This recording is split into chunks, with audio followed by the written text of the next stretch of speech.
We've been talking about it all morning. The third Ebola patient to be treated at Nebraska Medicine has died. Dr. Martin Salia arrived here in Omaha on Saturday in extremely critical condition. Doctors at Nebraska Medicine say at one time they were taking it hour by hour. Let's go out live to KMTV Action 3 News reporter Lindsay Thies for more this afternoon. Lindsay. Good morning, Deanne. And as you said, we knew from the get-go that Dr. Martin Salia was extremely ill. At one point, his condition was so bad that doctors here at Nebraska Medicine were taking it hour by hour.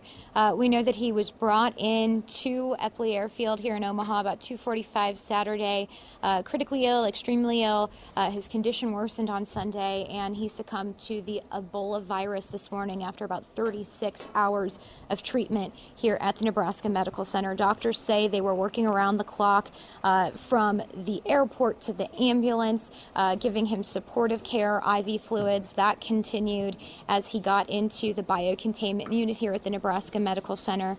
They say his case was much worse compared to the other two patients that had been treated here in Nebraska. He had no kidney function, was unresponsive, was having difficulty breathing. At one point, had to be intubated and ventilated, and doctors say he eventually went into cardiac arrest and passed away this morning.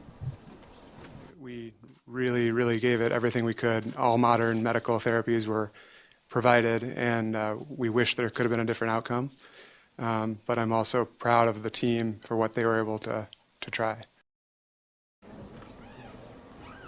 Now, in terms of the mood that we've seen here this morning, doctors have been very somber. You can see it on their faces, Deanne and Matt. You know, part of that might be the fact that these physicians, nurses, respiratory care providers were working with this patient around the clock for 36 hours straight, or it could be because of this heartbreaking outcome.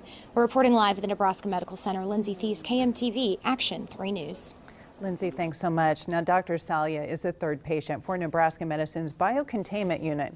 Earlier this September, Dr. Rick Sacre spent nearly 3 weeks at the Nebraska Medical Center. He contracted the virus while working in Liberia. Then about a week and a half after Dr. Sacre's release, the hospital treated freelance cameraman Ashoka Mukpo, who became infected while covering the outbreak. He left Omaha after about 2.5 weeks of intense treatment.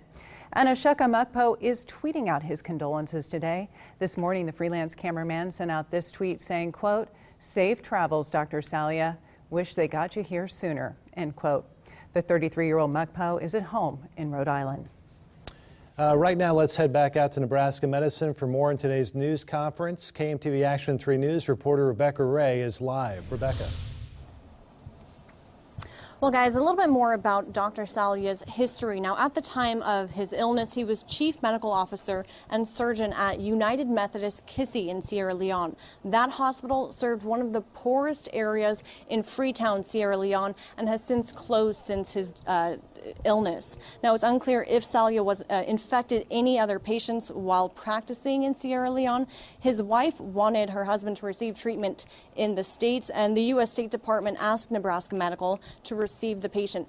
Transporting him, though, cost $200,000. She is still trying to find ways to pay that. Now, doctors here say they did everything possible to save his life. Salia was the 6th doctor in Sierra Leone to be infected with the virus. The other 5 doctors have since died as well. Now, while his body will be cremated, doctors will test his blood that was previously collected. That blood will be sent to a lab at the CDC. The body is contagious and is a source of potential spread of an extremely hazardous virus. Public health generally mandates cremation, and after discussions with public health in this case, that will be what will happen. He arrived in Omaha on Saturday. He was on a stretcher. And of course, everyone is taking this very seriously and being very careful around the body, around the blood. But like Lindsay had mentioned earlier, everyone's very sad over this. They were really hoping for the best, and that obviously did not happen here.